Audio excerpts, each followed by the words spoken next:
designing industry-friendly curriculum, harnessing international collaborations and tie-up, and promoting research and focusing on career services and skills development of our students. The current technology development and transformation from traditional industrial practices to innovative and advanced industrial practices marked the birth of the fourth industrial revolution. The fourth industrial revolution, commonly known as the Industry 4.0, represents a fundamental change in the way we live, the way we work and relate to one another.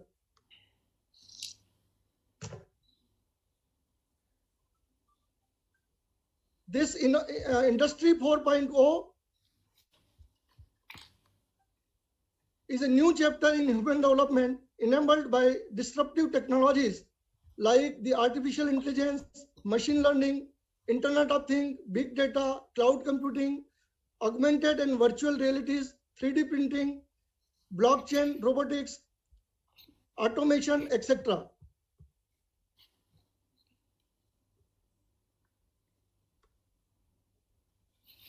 The speed, breadth, and depth of this revolution are forcing a paradigm shift in every domain, be it an industry, business, society, and even in the education system.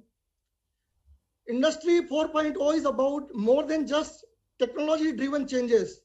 It is an opportunity to help everyone, including leaders, policymakers, and people from all income groups and nations, to harness coveraging technologies to create an inclusive, human-centered future.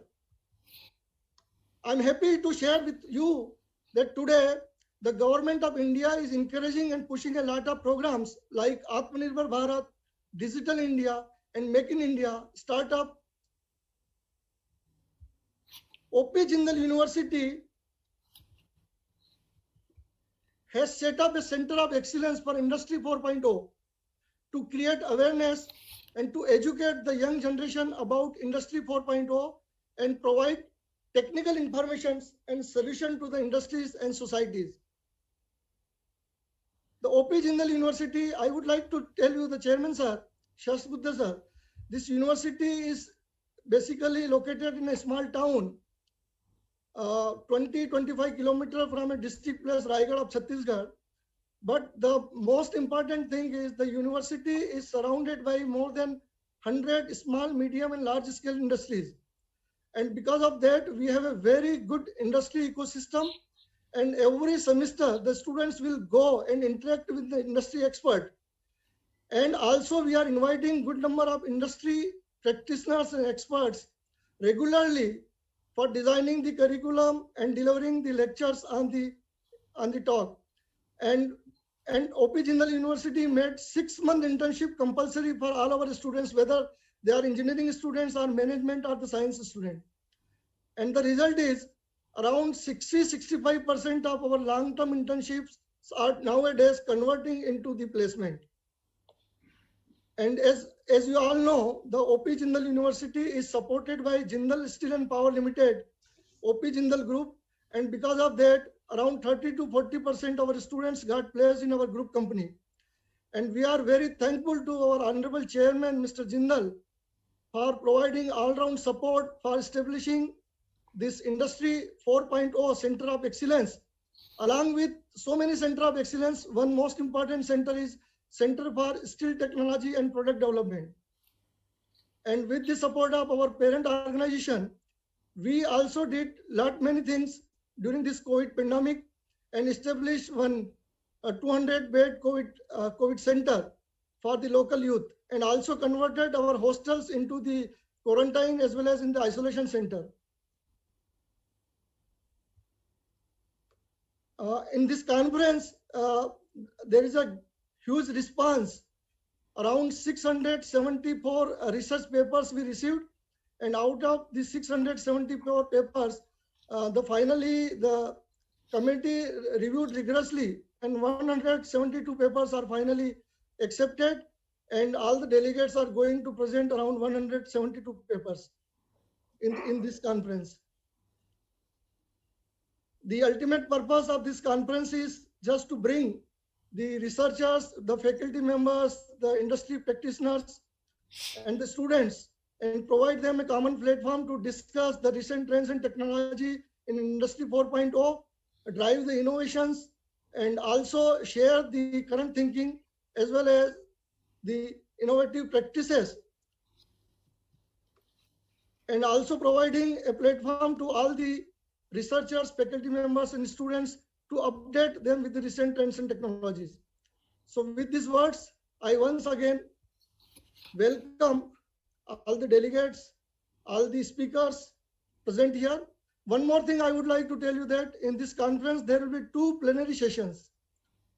One will be held today and another will be tomorrow. In both the sessions there will be 15 keynote speeches and the speakers across the country, across the world. We have the speakers from Australia, from USA, Singapore, Spain, and so many other countries. I think Dr. Berry also joined us. So on behalf of OP Jindal University, I welcome Dr. Berry Win in this inaugural ceremony of this international conference. And with these words, once again, I welcome everyone, all the guests, chief guests, and all the delegates. And now hand over to Dr. Bansali for further proceeding. Thank you, sir. Welcome, Dr. Barry. We have with us Dr. Anupam Shukla. He is the director of Indian Institute of Information Technology at Pune. Prior to this, he was a dean and professor in the Department of Information and Communication Technology at Atal Bihari Vajpayee Indian Institute of Information Technology and Management, better known as IITM Gwalior. And he has been a visiting professor at IIM Rohtak. He is globally renowned for his research related to AI, machine learning, and related domains. He has completed many government-sponsored projects, holds many patents, and has published many books with international publishers. I welcome Dr. Anupam Shukla to this inaugural session and request him to please address the gallery. Please, sir. So, good morning, everybody. So, Dr. R.D. Patidar, Vice Chancellor of OP Jindal University, Dr. Anil Sahasbuddhe, Chairman AICT, Dr. Berry, Dr. Arun Somani, Dr. Abhay, Dr. Ashok Kumar Srivastava, and Dr. Professor Ashok Bansali, and all the learned academicians present here in the inaugural ceremony. I congratulate the OP Jindal University for such a big event organized on a virtual mode at this pandemic time. So as Industry 4.0 is a very relevant area, and after going through 3 industrial revolutions, the world is currently witnessing the 4th industrial revolution, which is taking technology adoption by the world's factory to a world new level. Industry 4.0 brings together technology forces such as Internet of Things, cloud computing, big data analytics, additive manufacturing, augmented reality, robotics, cyber security, cyber physical system, and human computer interaction. The digitization of the entire manufacturing value chain started from the procurement of raw material and extending right up to customer service using mobile devices, communication networks, sensors, and actuators is completely transforming how the world factories operate. The 4th industrial revolution, or Industry 4.0, is bringing together the different silos in a production system via network that allows real-time data sharing and facilitating machine-to-machine and human-to-machine interactions of unprecedented speed and scale. In India, the adoption of Industry 4.0 is at a nascent stage at this point of time. Widespread implementation still took to some more years to face the challenges, such as the need of high investment outlay, inadequate know-how, lack of infrastructure, and lack of adequate cybersecurity norms. However, with benefits such as cost reduction, higher efficiencies, safer factories, and faster speed to market, Industry 4.0 can provide the country's manufacturing sector the much needed platform to stay competitive in the global market. Furthermore, with the government's focus on manufacturing through programs such as Make in India and policies such as National Policy for Advanced Manufacturing Industry 4.0 could play a key role in boosting the manufacturing sector's share in the country's GDP.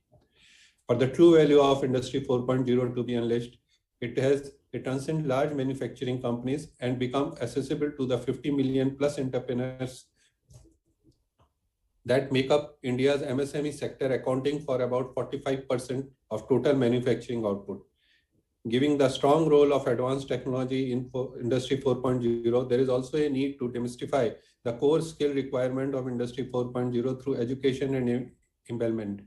Government and academia both have a strong role to play here by mandating the relevant curriculum in educational institutes as well as in the vocational training infrastructure. I am sure that by joining hands together with academia, industry, and government, we will be able to adopt Industry 4.0 for better, safer, and superior productivity in the years to come. I congratulate OP Jindal University to take the lead and organize this conference on a very relevant topic at this point of time. I wish this conference a grand success. I am thankful for giving this opportunity to interact with such a learned academicians. So thank you very much. Jai Hind. Thank you, sir.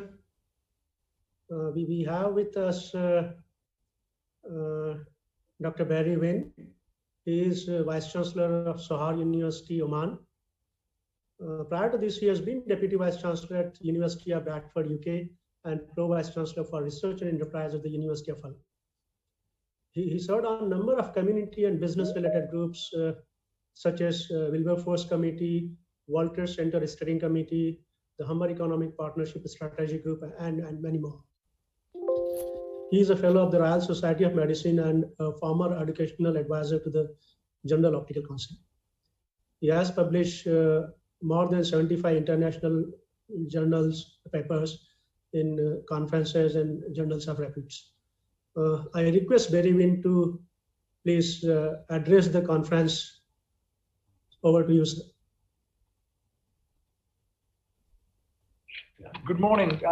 Thank you very much for the opportunity to participate in this conference, and I wish everyone all success with the talks that we have in front of us. I spent most of my academic career in the United Kingdom or Europe, but I've been in Oman now for 6 years, and what I've tried to do is see how we can develop the university in a way that will support Oman moving forward beyond petrochemicals.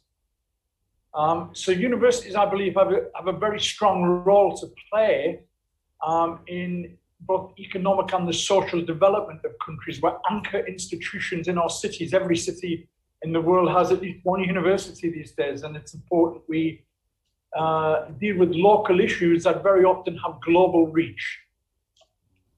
In the UK, it's interesting to look at the development from the first industrial revolution. I'm from the north of England, where the first industrial revolution started. Coal and steel became big industries, and that no longer exists in the UK. But at the time of the first industrial revolution, the universities of the time were interested in natural philosophy and theology, some medicine. They were not equipped to support the emerging industries of factories and mills. And a new form of institution had to start where engineering became embedded and the skills we needed.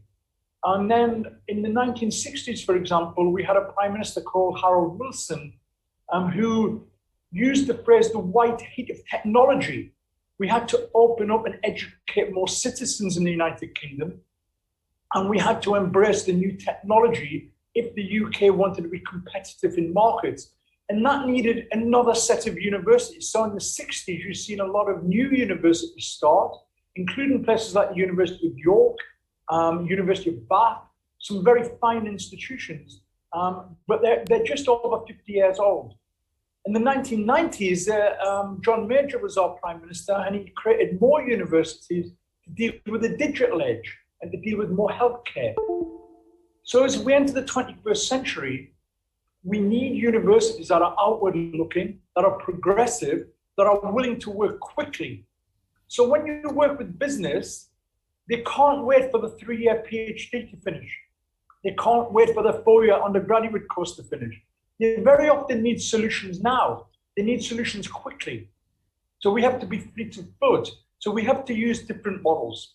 So here in Sahar, we are on a major industrial complex. We have Jindal Steel. We have steel here in the city. We have a big aluminium plant, Sahar Aluminium. We have plastic with Liwa Plastics. They're going to do 1% of the world's polyethylene soon. And of course, we have petrochemicals. So a big issue here is, how do we create in-country value? So we take these products and export them, a lot of it to China. The Chinese make things and we buy it back at more expense. So we've been working in partnership with the University of Sheffield in the north of England, with the government and with private sector here in Oman. And we've created an advanced manufacture center here. We want to take these materials, we want to take the products, we want to help businesses innovate, we want to support SMEs to get on supply chains, to support the big players. And that will be through a range of interventions in innovation. More research and development, there's no doubt, as a percentage of GDP, we need to spend more on R&D in the country. We need to train young Omanis so that companies who want to invest in Oman know they have the skills ready to support their business. And we need to look further within the Middle East and North Africa, where there are 400 million people, to see how we can support Omani businesses in the wider economic environment. So the key for us here in Sahar, I think the key for delivering on the fourth industrial revolution, is we must work in partnership. We must harness the skills. So we've been fortunate. We got $13 million to set up advanced manufacture here in Sahar. That's a big grant for a university like Sahar. But we're working with the Ministry of Commerce. We're working with the private sector, and we're working with international partners to try and ensure we can provide the skills, innovation to make the businesses here in Sahar more competitive and start to plan now for economic diversification beyond petrochemicals. So thank you for giving me the opportunity to speak briefly today. I'm passionate about the role universities have to play, and I also think universities have to move quickly. The old days of moving at glacial pace have gone. We've got to move quickly and we've got to be responsive. And I think if we do that in this new century, we will be successful. So thank you very much, and I wish you very well with the rest of the time. Thank you very much, sir, for your encouraging words. And we really appreciate your thoughts on how the universities and society should evolve and develop further to embrace technology and Industry 4.0. And as suggested, let me tell you, our AICT chairman, Dr. Sasbudre sir, he is like a strong supporter of skill development, applied education, and like public, government, and private industry partnership. So we see that we all academicians think probably in the same direction. Thank you very much, sir. We have with us Dr. Arun Somani. He is the Dean Research at Iowa State University, Iowa, USA. Before that, he was a professor at the University of Washington. He did his graduation from BITS Pilani and MTech from IIT Delhi, and then MS and PhD from McGill University, Canada. He is a great researcher, has published more than 400 technical papers, holds 12 technology patents, almost 10,000 citations, and unbelievably H index, that is 50. He was elected as a Distinguished Engineer of SCM, is a fellow of IEEE, and many more. Professor Somani is and will be serving as a Fulbright specialist from 2019 to 2024. Recently, he has been awarded the Distinguished Alumnus Award by BITS Pilani. Thank you very much, sir, for being here with us. Also at this point of time wherein we talk a lot about Atmanirbhar Bharat and Make in India, I'd like to stress that the Professor Somani has been the chief architect and designer of an automated anti-submarine warfare system for Indian Army. So thank you very much, sir, for being here with us, that too at this odd time there at your place. And would like you to address the gathering. Please, sir. Thank you, Dr. Bhansali. A couple of quick corrections, though. We have University of Iowa and then Iowa State University. So I belong to Iowa State University, which is the home of science engineering, essentially. The larger engineering programs are at Iowa State. We are also home of the first digital computer. We feel very proud of that. And yeah, between my master of technology from IIT Delhi and my graduate work at McGill, I did work on an anti-submarine warfare system for Indian Navy, which itself was a revolution in some sense. That time the technology was that many of you will not recognize PDP 1145. If I say that word, most of my audience will be lost here what I'm talking about. That was our main supercomputer that time. IBM 360 was the one what we call cloud computer, will go for large computation there. And then connecting PDP 1145 to 1105 was our revolution in computing. And going from 110 baud rate to 9600 baud rate was an experience of speed up.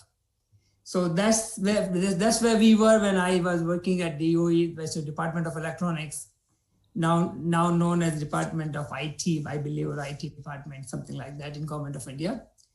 But anyway, I'm very happy to be part of this conference, and I feel as if I'm there. I did have a chance to visit OP Jindal University in 2010. Actually, the exact date was 24th February 2011, sorry. I can't forget that because that was the day my first grandson was born. And I was in Raigad when I got that news. So I was hoping to be there again, but I unfortunately cannot be there. That's fine, I'll come some point in time later. This pandemic actually has, as you mentioned, Ashok, has taught us a few things. What we have learned through the technology and this Zoom meeting, that about 500 people can talk without traveling any place. And we are seeing each other, we are talking to each other. We have been running universities with technology. We have been doing our social meetings. And unfortunately, I just attended a memorial service in India through Zoom, 100 people attending. This has become the norm now at this point in time. So I'm hoping we'll be out of it pretty soon. But coming back to the topic, I just want to talk a little bit about Iowa State University because we are one of the large engineering programs in the middle of nowhere. Iowa is a small state. It's an agriculture state. And my main product, most people when think about Iowa, think of that we are just producing corn. We are the largest beef producer in the country. We are the largest corn producer in the country. We are the largest soybean producer in the country. And agriculture is only a very small part of our production. We are the second largest wind energy producer. So our energy is mostly biorenewable. 25% of our energy is through biorenewables. We are a home of biorenewable energy places. So not only we design, build first digital computer here at Iowa State, we also did a lot of other kind of technology, energy related particularly. And we believe strongly in the natural resources. It's a great place to live.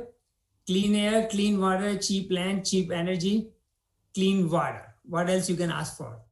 So people live here longer. So industry revolution is an interesting thing for us because when we talk of industry, most of the time our product is based on agriculture and taking the agriculture waste, plastic waste, and converting into some form of useful thing. And imagine one day we may take plastic and produce food out of it. That would be a revolution of some sort. So those are the kind of technologies we work on. And so when we talk about industry revolution and somebody in a question answer session put a question saying why AI is considered a new technology, that's a very relevant question because AI, machine learning these days is kind of name. Everybody, their cousin and their neighbor wants to do AI or machine learning. But these are indeed very old technologies. What allows it to happen is the revolution in the technology, particularly in the computing technology. So now we have all of these things connected, automated in certain ways. And what really allows it to happen is the computing behind it. What we could not do before under AI machine learning umbrella 20 years back, we can do it today. So one of my friend who is a signal processor basically says the old wine in the new bottle. That may be true, may not be true. I'm not going to debate that issue here, but that does make this industrial revolution possible. And what we were doing, as Professor Wen talked about, the first industrial revolution and what came out of it, and that doesn't exist anymore. The similar thing you need to think about is that what Industry 4.0 does for us, what will be the shape of Industry 5.0. And I want to take you to that in that direction. What will it mean for Industry 5.0? So here's the vision I would like to present to you. That what Industry 4.0 has done for us is to allow us to focus on technology and use it effectively. 5.0 should take us to a place where we will be optimizing this technology to improve the means of production and produce things on demand. The total focus will be on customer and how we go from production today to production where we are doing customer-oriented production of things. So like in the education business, right now we are talking about how do we pay attention to every student that they become what they want to become as opposed to what we want to teach them. So a degree program, which we design a curriculum and say, go do this, and then you're an engineer. Well, that may or may not be a very successful model for the future. Right now, we treat every plant and every human being as an individual and treat them as, in the agriculture field, we are looking at every plant like every human being, and then see what comes out of that plant, how that plant grew under an environmental condition, and then we provide the necessities for that plant. The industry need to do the same thing for anything they produce in the same way. Every human being right now is treated, let's just look at the medical side of the world. We are basically treating each individual as based on their need. While plant is being treated that way, why won't we treat every product the same way? That to me will be Industry 5.0 or future in some sense. So I want to present a scenario for you for a future factory and see whether we can go to that, we can reach that level. So we can think of industry as an interdisciplinary thing, but it is really a multidisciplinary and a transdisciplinary field where different fields affect each other in very different ways. And overall, the thing of future will be that it will be a very safe, secure place to produce anything on demand. And specification can change and what can be done. So how the factory will look like? Well, it will be a full-fledged automated factory. It is all equipped with all kinds of sensors and actuators. So that's where the information is collected and information is acted on. And in that process, you have this edge computing from where you're collecting all the data and you're bringing them. Some of this data is being processed right at the sensor or actuator level. The others are coming into what we call cloud computing of today. So all the information is being collected at one place. Now this information needs to be computed, stored, and communicated. And all of this need to be done with pure security. So cybersecurity need to be provided for that. And the cloud computing can take the past data, can predict future data, and have a models of thing which will be then used to meet the customer demand. And all of this system is now acting in a fully automated manner in which what we call IoT or cyber physical system or whatever term you want to use. All of these technologies are being utilized to their fullest possible. They have been all verified using your augmented reality, virtual reality, or whatever you have, extended reality. Any system can be modified by doing its own simulation and own integration.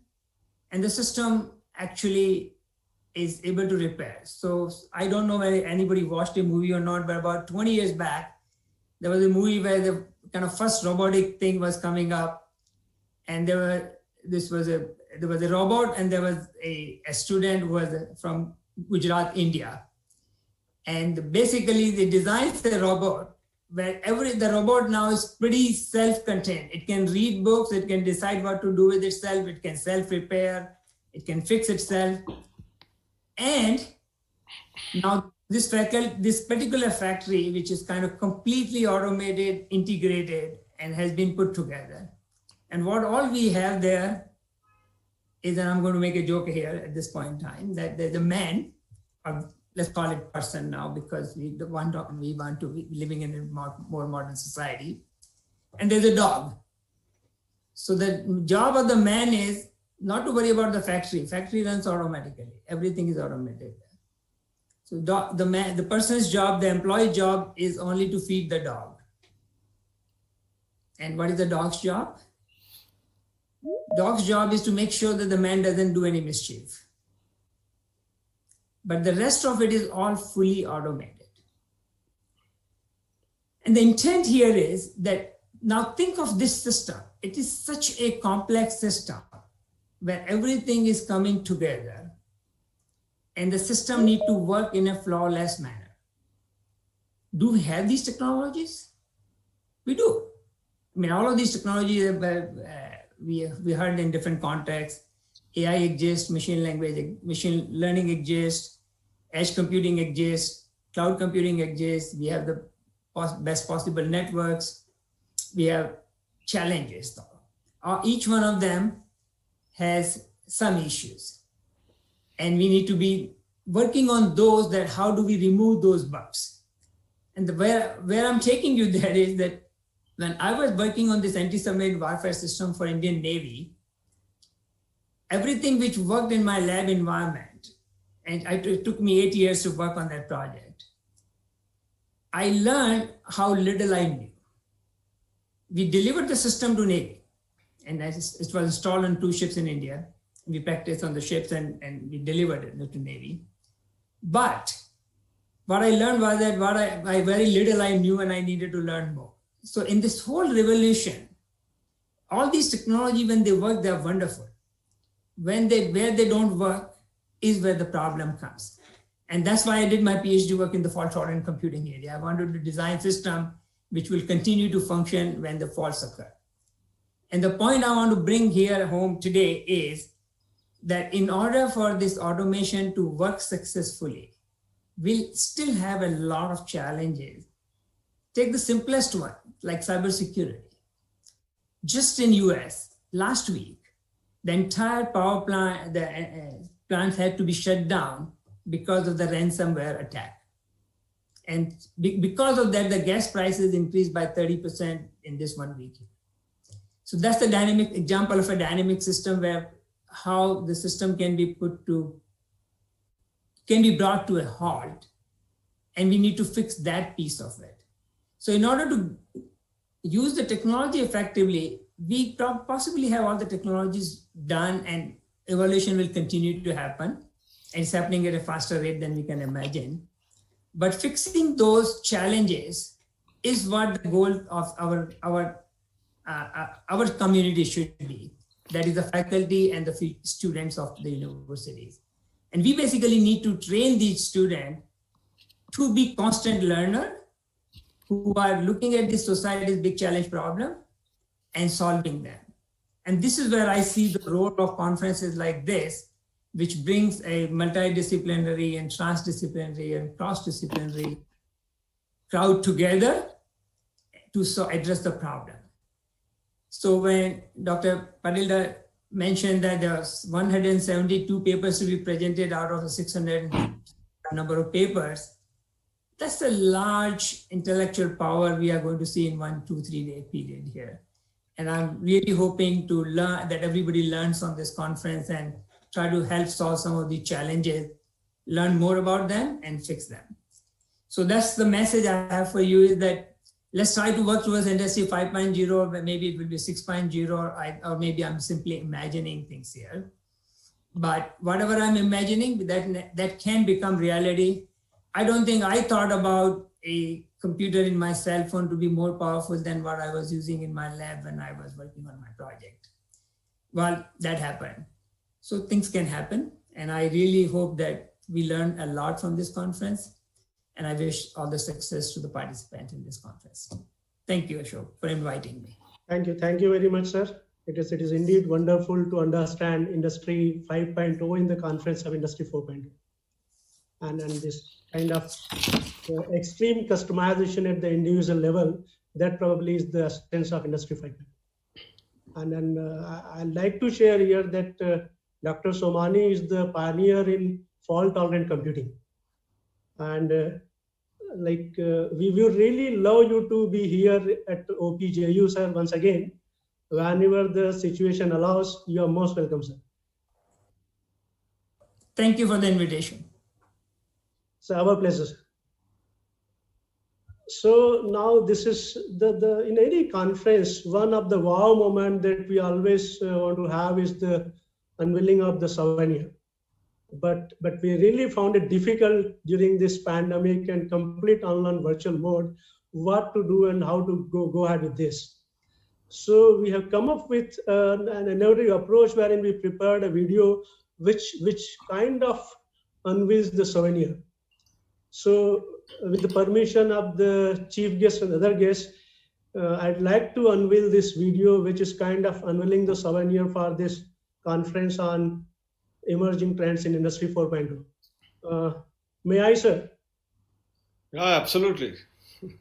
Thank you, sir.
So thank you very much, sir.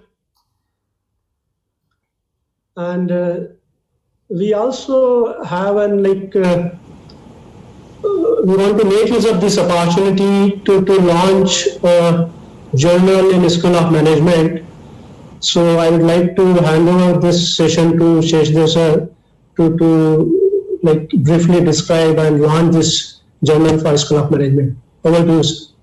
Thank you, Dr. Bhansali. It indeed is a pleasure for me to have this eminent guest today, Dr. Sahasrabuddhe, Dr. Jere, Dr. Anupam Shukla, Dr. Samani, and Dr. Lin, and Dr. Day, and my colleagues, Dr. Patidar, Dr. Bhansali, Dr. Srivastava, and many other.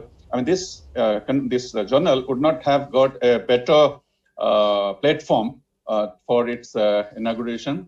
So I'll just take 2 minutes to talk about what this journal is all about. This journal's name is OPGU Business Review. This is a peer-reviewed and referred international journal, and we are debuting this year. We are basically three factors that are going to be unique for this one. Is it's international journal, it is a peer-reviewed journal, and it is open access online journal. It is the official journal of School of Management, OP Jindal University, aims to publish scholarly research articles in the vast and complete domain of management, including complex and cross-functional research among different domains of management to generate outstanding research output at an international level. It plays a significant role in generating new ideas and new viewpoints to existing research and provide a platform for academician, industry, and research scholar from across the world to contribute for enhancement of management concepts. Bridge the gap between management theories and practice by bringing academicians and industry practitioners on the same platform, exchange of ideas, concepts, and their applicability, and promote problem-solving capabilities at an international platform, promote knowledge and experience sharing, and encourage cross-functional research to boost management thinking and development, and promote a wider scope of publication of theoretical or empirical applied research papers, articles, case studies, monographs, book reviews, and doctoral dissertations. Manuscript considered suitable for publication in OPGU Business Review would be theoretical, conceptual. It could be empirical, it could be original, cross-functional, and applied research papers. The domains that we are thinking of to start with is this within the broad area of management, including but not limited to finance and accounting, sales and marketing, resource management, behavior, e-commerce, operations, supply chain management, economics, international business, and so on. Manuscripts should not have been published previously, of course, like any other journal, or should not have been under review of this journal. So we have created a specific website for this, and I would like to take this August gathering to inaugurate this particular thing. This is the website that has been prepared specifically for this particular thing, and as of now, we are inviting papers for publication into this particular journal. And this has got certain sections. And I'm sure with the blessings of Dr. Sahasrabuddhe and others, this is going to be one of the best journals for management. Need your blessings, sir.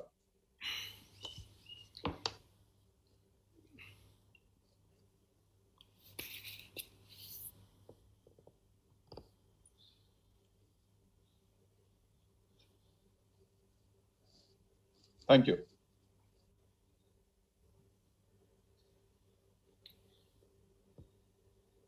Is it done, sir? Yes, sir. Okay, thank you, sir. We have with us Dr. Jere. Dr. Abhay Jere is the Chief Innovation Officer at Ministry of Education, Government of India. Before this, he has worked as Chief Scientist, Life Sciences, and R&D Head for Persistent Systems Limited. He is the brain and driving force behind thriving innovation and entrepreneurship culture in India.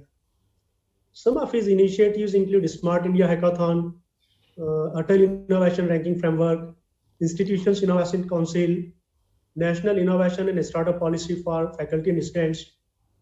And I would like to proudly mention here that the Smart India Hackathon has now become the world's biggest hackathon and largest open innovation model across world.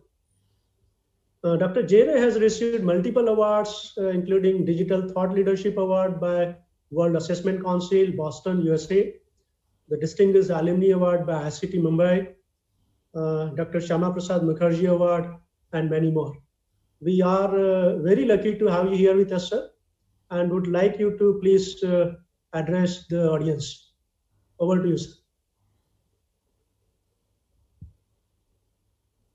Thank you, Bansali-ji. Am I audible?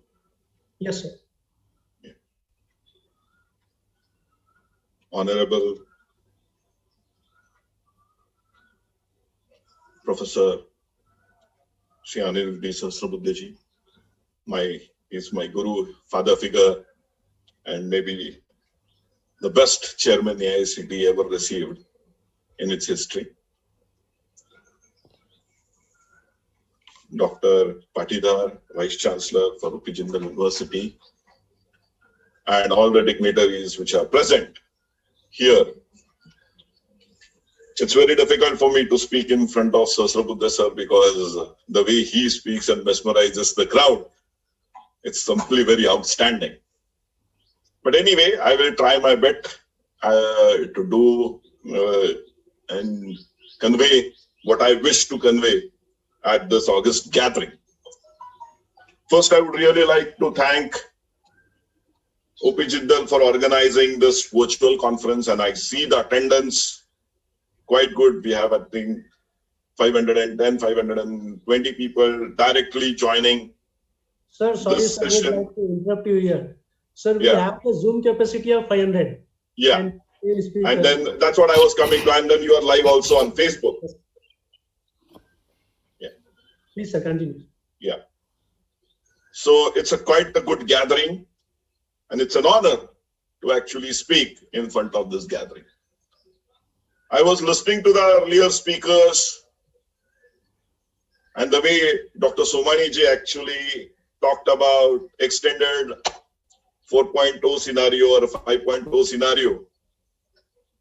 Yeah, it's a feasibility, it's a reality in a sense. It's bound to happen. And what we need to do together as Ministry of Education, as AICTE, as well as all educational institutions, to perceive that future and prepare ourselves accordingly. In Industry 4.0, where there is a lot of interoperability, where people are going to actually, as Dr. Somani rightly said, it's going to be a transdisciplinary and interdisciplinary kind of systems, and huge amount of data is going to get generated or is getting generated. And we need to train our youngsters to look at these systems, to look at these, this data and explore what more and more IP could be created. But if you currently look at Indian scenario, the IP creation is not very high. And if we want to emerge as real thought leaders in the world, and considering this Industry 4.0 scenario, or as it was said, 5.0 eventually, then we really need to focus on IP creation a lot, because that is going to help us generate wealth. But if you compare our current IP scenario or IP creation scenario with vis-a-vis US or China, then we are not doing very great, as I said. China on annual basis is filing about 15 lakh IPs. In contrast, India is filing somewhere around 45,000 to 50,000 only. They are 15 lakh, we are 50,000. And on top of it, out of that 50,000, 60 to 62% is by non-resident. And this is not a very healthy scenario. We have 40,000 educational institutions in this country. But together, we are filing only 2,000, 2,200 patents on an annual basis. The majority of them are coming from our premier institutions.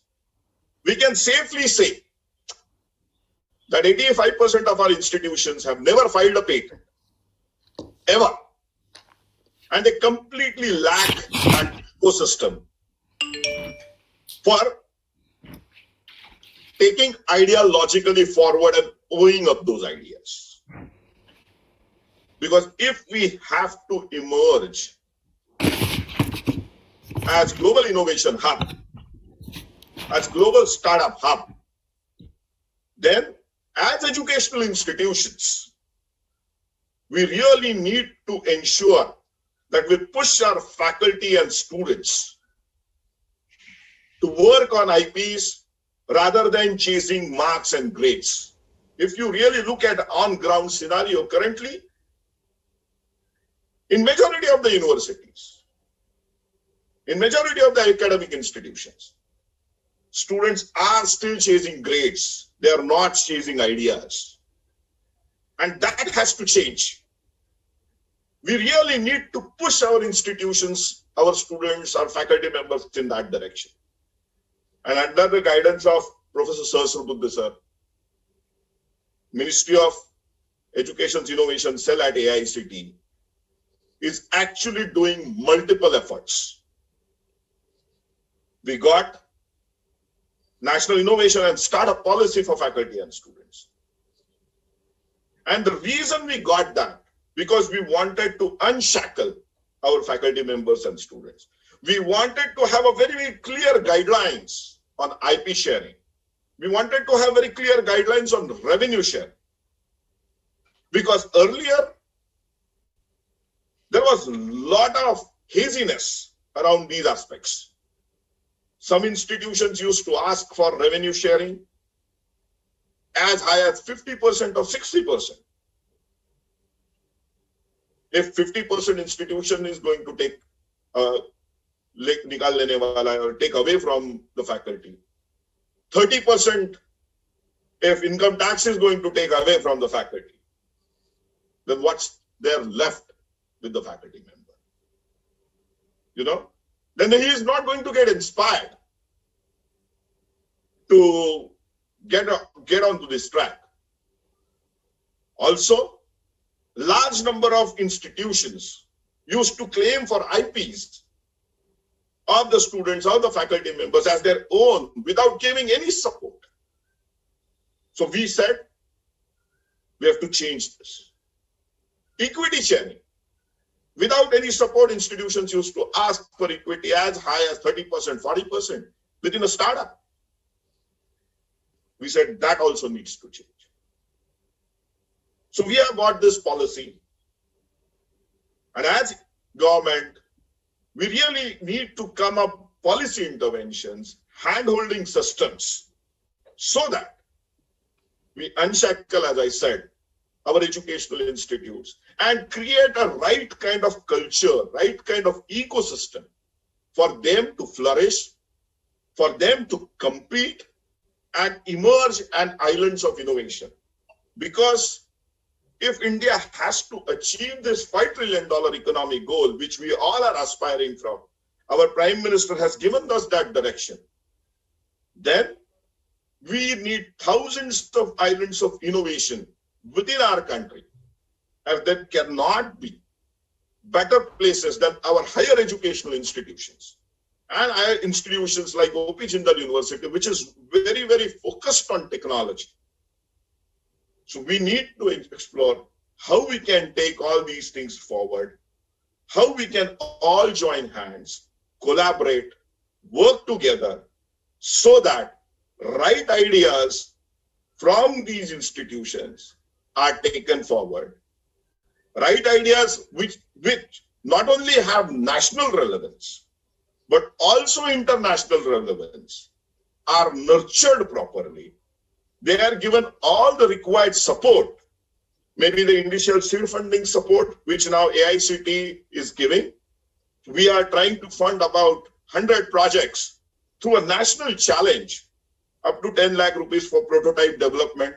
And then we are working very, very closely with institutions or agencies like Invest India, so that if a good project is there or good idea is there, then we can present it to the investors in the right way, so that the startups which have been, what we can say, conceptualized or just registered by some of our faculty members, by some of our students, actually get the real required support and funding, so that they get converted into unicorn in due course of time. I am seeing, I saw the journal which you people have presented. It's a very good initiative.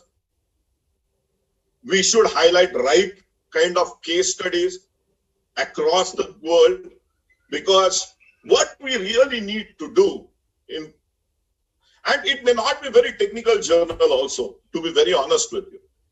I believe that if we can present right kind of case studies, which will motivate our youngsters to go on that path, then also it will help us serve the purpose of what we really wish to achieve.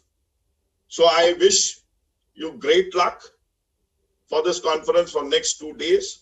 Large number of people will be talking about Industry 4.0.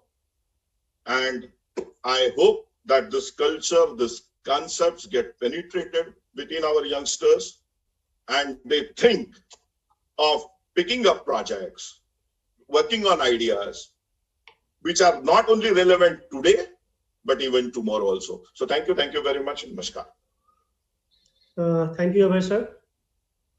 It was indeed, you portrayed a very right kind of scenario that exists in the education domain today, and showing us the way forward, what needs to be done to really become Atmanirbhar Bharat.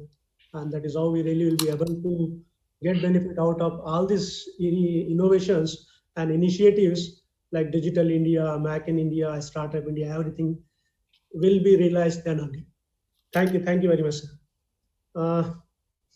We have with us Dr. Shesh Budre, the chief guest of today's function.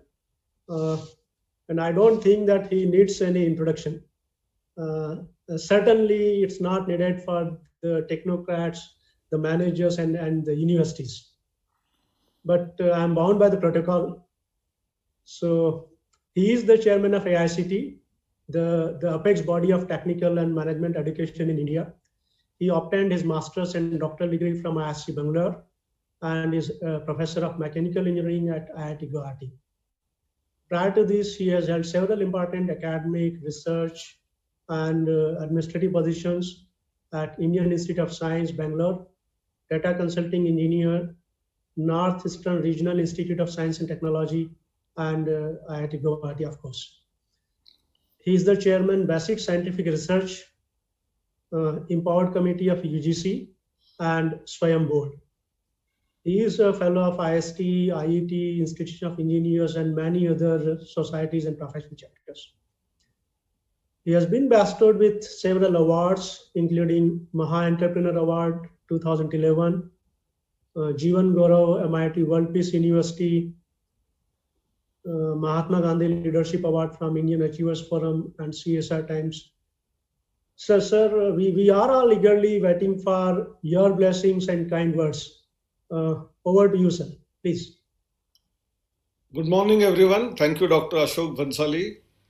We are in the COVID times, and we have with us two of the excellent speakers who spoke earlier than me, guests of honor, Dr. Barry Wynn and Dr. Arun Somani. And in fact, in their very names, you see Dr. Arun, it's already past midnight there, so it's almost early morning, same date as our date. And Arun stands for sun in Indian languages. Arunodaya, what we call. And sun is rising there now, the early morning, probably a little while later. And therefore, during this COVID time, the ray of hope is going to be garnered by people like, Dr. Arun. And in Barry win, the win is already there. So we are going to win against this corona crisis. And we had Dr. Abhay Jere. The name Abhay is fearless in our Indian language. So all the new developments that are taking place in AICT, thanks to people like him who are my colleagues, who bring in a lot of ideas. And my job is only to say yes, that's all. So the work is done by them. And therefore, fearlessly, whether it is IP generation, whether it is innovation movement, all of that which Abhay Jere and his team of Ministry's Innovation Cell is doing at AICT, I'm indeed thankful. We get credit, but the work is done by all of them. And therefore, in this time, Dr. Patidar, the Vice Chancellor of OP Jindal University, you are holding this very important IEEE conference on emerging trends in Industry 4.0. And who is the owner of this whole company, Jindal Group, they are in the business of steel. Steel means Jindal. That's how we equate many times. And with steely resolve, if we all fight this corona, we will all succeed. So we need this steely resolve of the same type as that of the steel industry. Now coming to this particular conference, which is of IEEE, my predecessors, all of them, Dr. Barry Wynn, Dr. Arun Somani, they have spoken at length about how basically Industry 1.0, 2.0, 3.0, and 4.0 has come into existence. In fact, Dr. Arun Somani took us into the future of Industry 5.0 and how and what is likely to happen. And also he said, these all technologies like AI, IoT, machine learning, 3D printing, in some way or the other, they existed for a long time, especially AI. When you were referring to AI being old wine in the new bottle, I recollect my own days of PhD time in Indian Institute of Science, Bangalore, when I completed my thesis and one of the co-supervisors said that you should also add a chapter on AI. I didn't know about AI because I'm from mechanical engineering. I had little that I knew about artificial intelligence. Then he said, you are designing silencers, mufflers for different types of engines.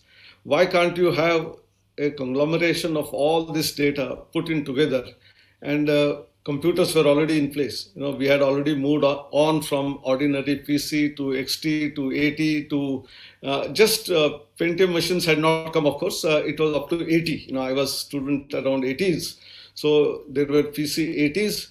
And you rightly pointed out some of the old machines. I'm aware of PDP and IBM. And we used to queue up in IISc Bangalore for getting our slot. There used to be limited slots. To get a terminal, we had to struggle. And sometimes it would be in the night 2 o'clock, sometimes early morning 4 o'clock. And then we'll have to do editing. Otherwise, our card punched, cards would be taken to the machine. It will take it in and then start processing, and there will be a small error and we will be lost. So I think those were the funny days. And from then on to whether it is Pentium or the GPU by NVIDIA, which has a very powerful processing, which has started off, to our own indigenous Param supercomputers, which have come from CDAC. I think the journey has been very, very exciting. And the world over, today we have all variety of supercomputers which can do, things at such a pace that today, telling about whether it will rain or not, we used to joke about a decade ago that if the news says that it is going to rain, it will definitely not rain on that day, because that is so much confident we used to be. But today it's not the case. We can predict just about a couple of hours before what is going to happen. The cyclones which are coming right now, we are facing in India. So this was forewarned at least 3 days in advance. So I think the power of technology is absolutely superb. And when it comes to AI or machine learning, I'm sure all of you are aware of the Deep Blue in the late 90s, 1996, if I'm correct. It defeated the world reigning champion Gary Kasparov. So the machine learning is all in place for about more than 2 to 3 decades. Now, what has changed is the power of the computing, whether it is in terms of memory, in terms of speed at which we can do. So from what kilobytes to megabytes to terabytes to, we have been going on and on. And every couple of years, the new machines will come which are more powerful. And today, even forget about laptop, our mobile phone is as powerful as the supercomputer of the 80s. So with that being the case, the use of technology in all these domains in AI, IoT, machine learning is going to be phenomenal. And it's not just in those domains, these are what we call circuit branches. Many times we have circuit and non-circuit branches as the two distinctions which are made: mechanical, chemical, metallurgy, civil. We are all circuit, and circuit are electrical, electronics, computer science, and also instrumentation for that matter, and some of them. And I'm sure IEEE society certainly represents in all its domains the phenomenon of what we call circuit branches, but it also has multidisciplinary nature, whether it is mechanical engineering, whether it is even chemical engineering, or even the field of medical science. Dr. Barrywin will vouch for that. IEEE talks about all of these, and which are very, very important and significant to connect the dots. And that is where, when we talk about Industry 4.0, moving from Industry 1.0 to 4.0, the huge change that has happened in terms of use of technology. And whatever, Dr. Arun, you told about Industry 5.0 is already there in some form or other. Because we all started with small industries which were actually handicraft industry types to textile industry being completely transformed in terms of machines, and then use of steam, use of coal, etc. started coming in. Steel industry came in. So gradually we developed, no doubt. But when we came to some of these features, especially in manufacturing space, so we started from small to large scale manufacturing. So the products were made cheaper, more efficient, and thereby the quality and the speed at which production will happen increased. Then subsequently, with the same set of machines, how do we actually do different types of variations in that? That's where flexible manufacturing systems came in. We famously call it as FMS, and the same setup, it can be rearranged both in terms of the replacing the locations, or with the same location also, how do we take the raw material and goods from one place to the other place? That's how what is happening. And then subsequently, now with the technologies such as 3D printing, robotics, cloud computing, cyber security, all of these are again encouraging us from multifaceted, multidimensional, mass scale manufacturing to localized manufacturing, and to cater to an individual.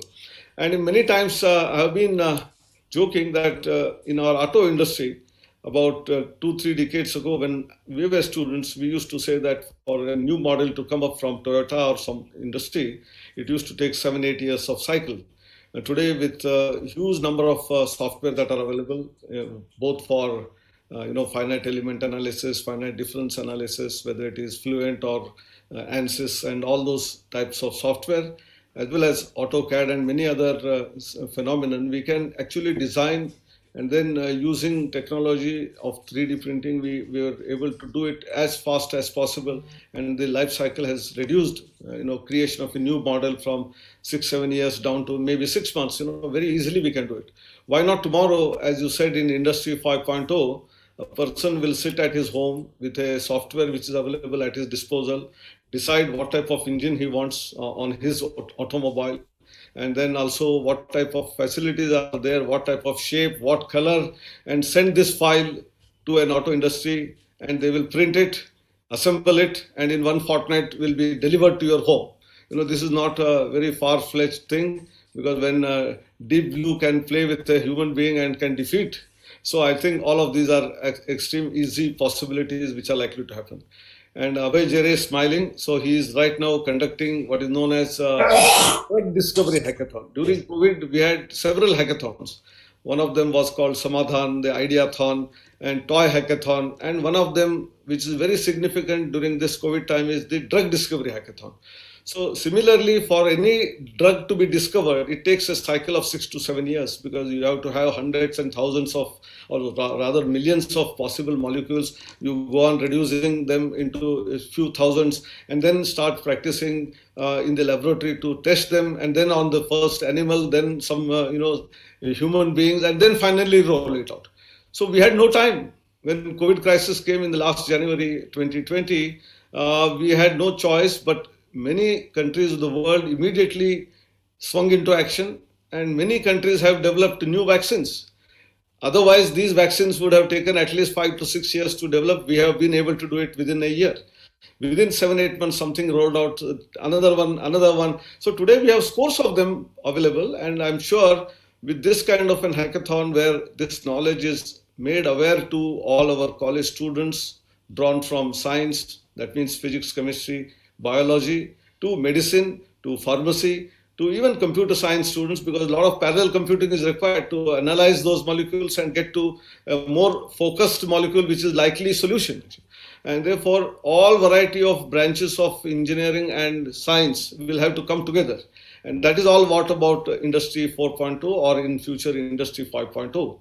But coming to our education sector, because this conference is being held in OP Jindal University, and this is an educational institute, we are also talking about, similar to Industry 1, 2, 3, 4, Education 1, 2, 3, 4. And Dr. Somani rightly touched that students should be given an opportunity to learn what they like. And our national new education policy, which was announced in July 2020, has all the elements of not only multidisciplinary nature, but choice of subjects. There was already choice-based credit system introduced by UGC, and AICTE has been always following. And all our IITs or BITS Pilani, from where you come, they have got this credit system for a long time. Students can choose an elective. All of that was in existence for some institutions, but it is now going to be much more broad-based, and students can get into a program, and if he feels that he does not fit there, all the credits that he has earned will be stored in his what is known as account, which is an academic bank of credits, and like our financial bank account, where we deposit our rupees, and if I go to US from an ATM machine, I draw dollars. So similarly, I can put in my credits earned in some of my courses in some college, science college or a engineering college. And if I feel that this is not my cup of tea and I want to change, I can go to some other institution, some other field, and whatever number of them are allowed to be taken, I can use them for getting my further degrees possible. Or in the same college or university or same discipline, I can come back. I think there are a huge number of flexibilities which are all catering to a individual stakeholder, and that's what indirectly Industry 4.0 it does about. It connects people. Collaboration is the key. Different industries have to collaborate with each other. Different machines have to collaborate. One machine will have to speak to the other machine, and there are already scores of these drones which have been sent out, and they will talk to each other, and depending on the crisis, they will be able to take decision, and then they will be able to make use of it, whether it is in healthcare, whether it is in agriculture, whether it is in terms of even delivery of the goods which are required, maybe to be supplied. All of these are possible. Even in the times of pandemic, a lot of research going on in all these areas. Augmented reality, virtual reality is going to make our life much more easier, simpler to learn even laboratory type of knowledge experiments from an online mode. And in this very conference, which is supposedly should have been held in a physical mode, and despite all the pitfalls and all the problems, they are holding it in an online mode. 674 odd papers came, 172 papers are going to be discussed here. They will be submitting them, and people will really learn a lot. So whether it is education, whether it is entrepreneurship, what matters is excellence. And therefore, to achieve that excellence, I think we must be working hard. And I was very inspired by Dr. Somani when during his just master's time itself, he was able to give a solution to the Navy, at that point in time, at such age.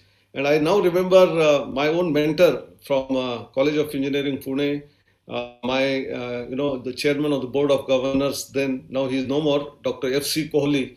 and the whole world knows he is awarded the Founders Medal by IEEE. So IEEE has given only Founders Medal to only people from US and only two outsiders, one from Japan, one from India. And I was very lucky to work with him. And the first, digital control system for power plant for Tata Power was developed by him in the early 50s. Except US, no other country had it. And that is how technology usage has to happen.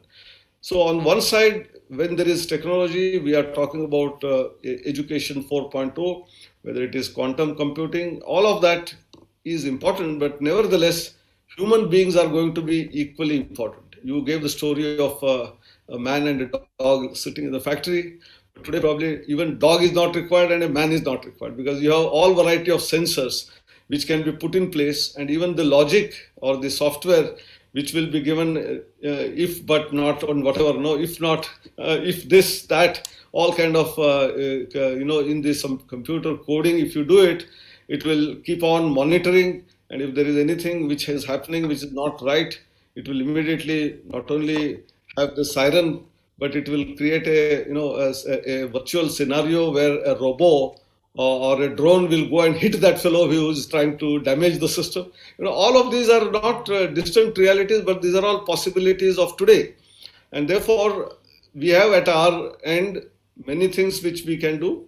And as Abhay rightly pointed out, this particular organization, OP Jindal, when you're rolling out a magazine or a journal for management, we need a lot of case studies.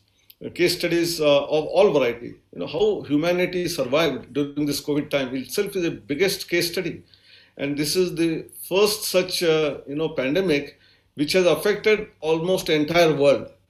Every 100 years there has been a pandemic, there has been a problem, but this was of not such a magnitude. It is touching nooks and corners because we are all connected world. We are all connected because the travel used to be limited earlier, and that's why the spread of the virus would have been much less. Today, we have the road transportation, the rail transportation, the ship transportation, the air transportation.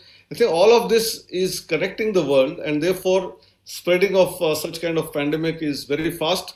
But we must be careful.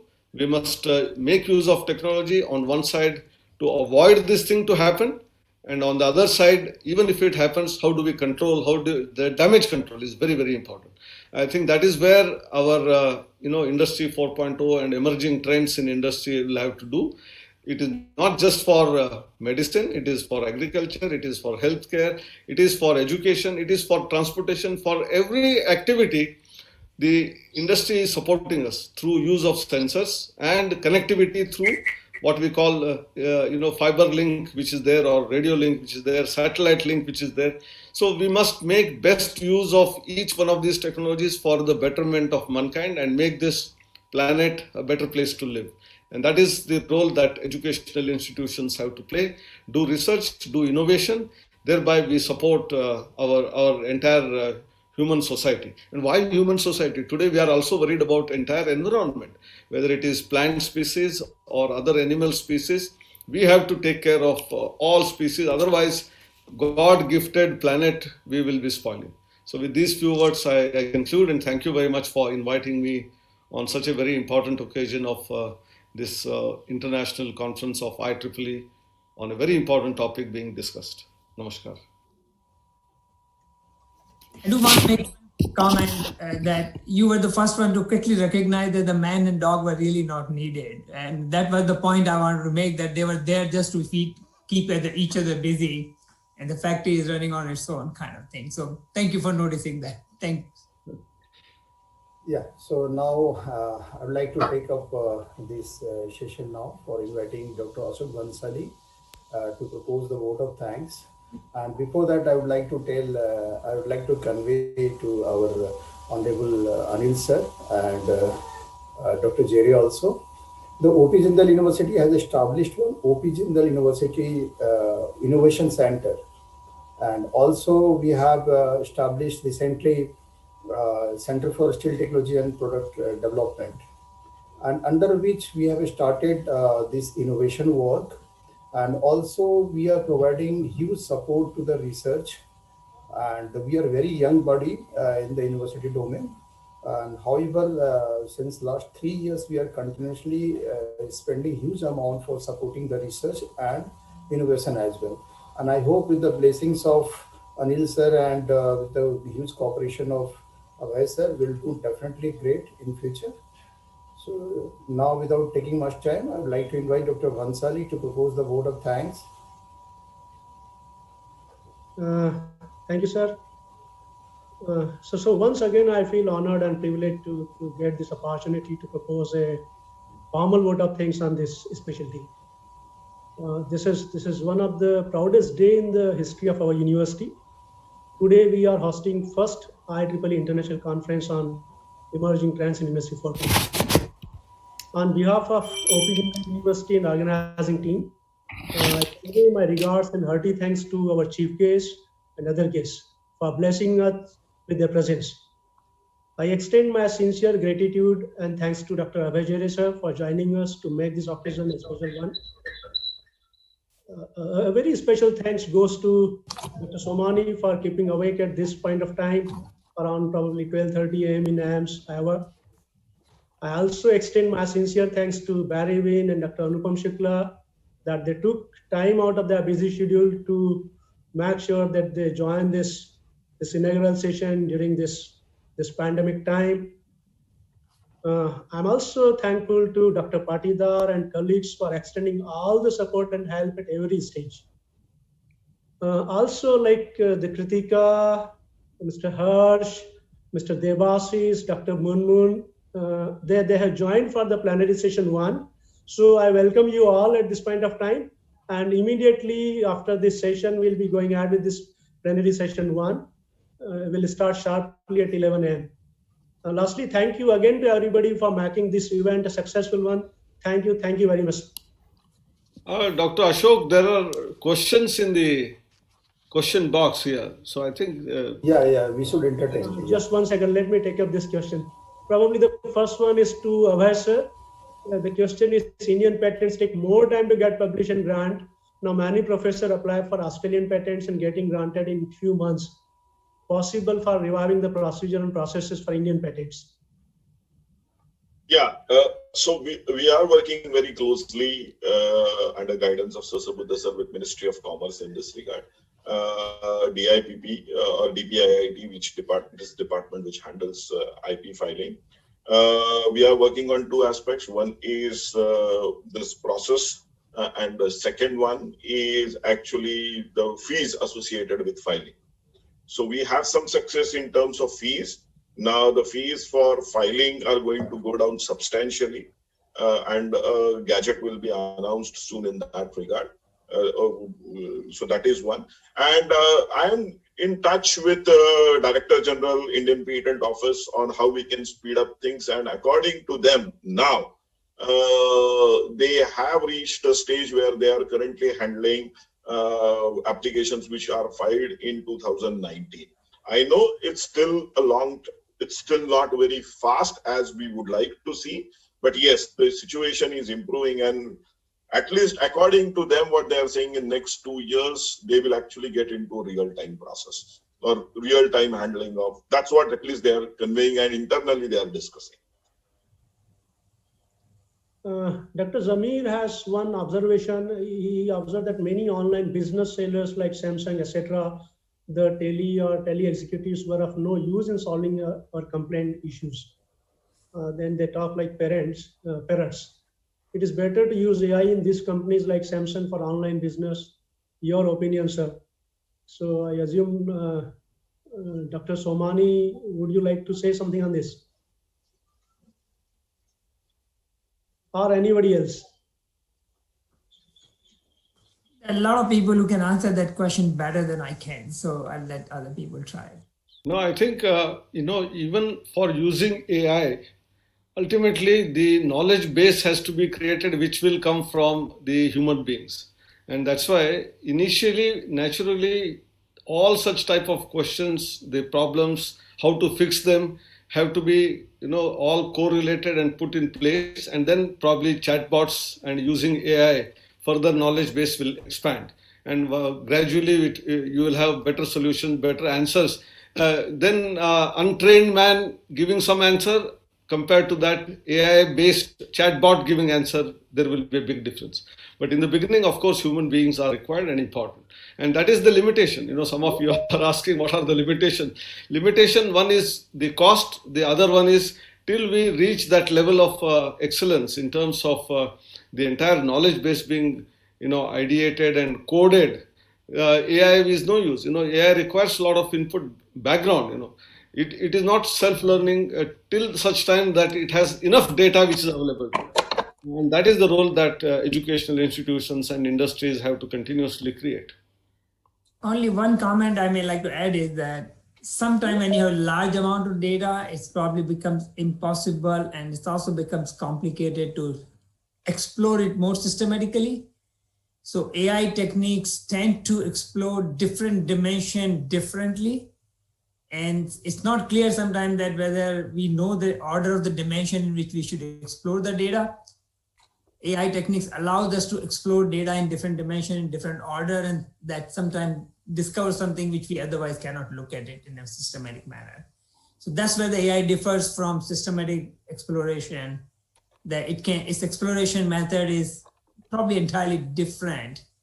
It's like taking a multidimensional geometry and looking at it from a different projection. We human beings will be more confused, but the computing machinery will not get confused because simply looking at the data and it doesn't care about which dimension they were presented it to. And that sometimes allows some exploration, which is not easily possible in a systematic manner. That's where the advantage comes with AI, but that comes with a large computing power requirements. And that's where you mentioned Param and other machinery, and I had designed machine myself in this domain, and we use a lot of GPUs here. They can be kept busy for years, months, days, depending on what the size of the data is. And that will allow the exploration. So that's the only additional comment I'd like to make. I would like to add here, Yes, please. More than the data, the quality of data really matters a lot, rather than the quantum of data. Because if you have a huge data which is not a very good quality data, then there will be a lot of noise. And as Somaniji said, that data could be analyzed in various dimensions. But the most important question which we really need to know, or that what question you would like to ask for that data, what problem we are trying to solve. So then we will able to use that data far more effectively, rather than actually just looking at data in an abstract fashion. Sometimes that also throws up a lot of insights, undoubtedly. But if we have the right question to be asked, then we really need to know in which dimension we would like to look at that data. And that will be less confusing and will be more insightful. Thank you very much, sir. It has been really a wonderful session, and with wonderful insight into Industry 4.0. And on behalf of OP Jindal University, I, with the permission of Vice Chancellor, sir, I extend a warm invitation to everybody to visit the Chhattisgarh and to the Raigarh and to OP Jindal University. Whenever you have an opportunity to be in Chhattisgarh, please visit OP Jindal University. Would love to have you here. Thank you, sir. With this, we end this inaugural session, and we'll be continuing with the plenary session 1 with Sanjay sir. Sanjay sir, over to you. We are quitting. Thank you. So we can drop out. Thank you.